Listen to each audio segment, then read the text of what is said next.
Hi, this is Lynn, and welcome to another Persuasion Byte, bite-sized tips on persuasion that you can use right away. How good is your memory? Chances are it's not as good as you think, and there are really three reasons why. 1. Your subconscious mind can process 11 million bits of information per second, but your conscious mind can only process 16 to 50.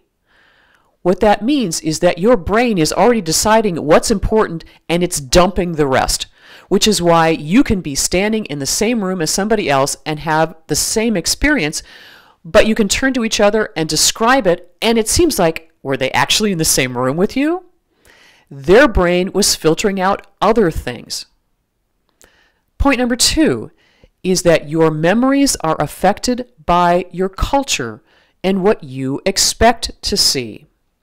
In the early 1900s, a professor in Berlin was giving a university lecture, and in the middle of the lecture, one student stood up and challenged him, and then another student stood up and challenged the first student. The two of them ended up in a shouting match. One of them pulled a gun, shot the student, and bedlam erupted.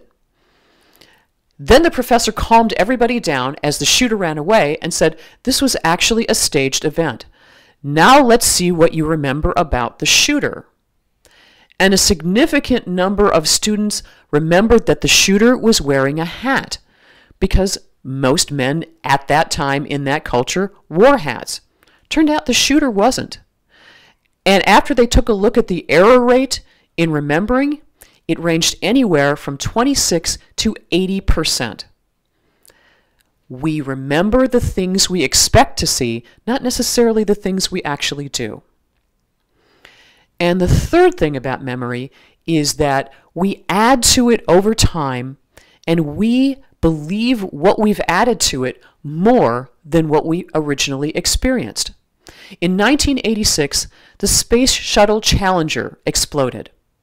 A professor asked his students to write down an account of how they heard about the Challenger explosion. 4 years later, he went back to the same students and asked them to write down the account again, and then compared the two accounts. And in most instances, account number 2 was vastly different from number 1. People added ideas and subtracted them. And when they were able to see the original account that they had written, most of them said, "Okay, I can see that was my handwriting, but this is what I really believe happened."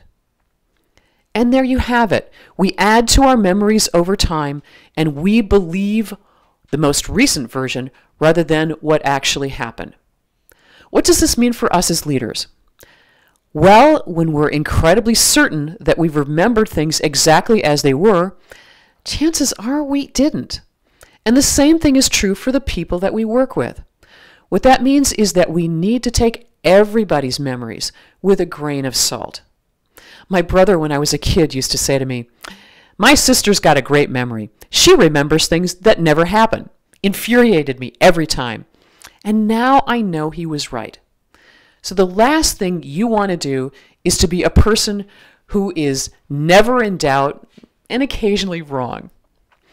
Because when you treat memory knowing that it's fallible for you and for the people that you work with, you can become the most persuasive person in the room. Thanks for watching.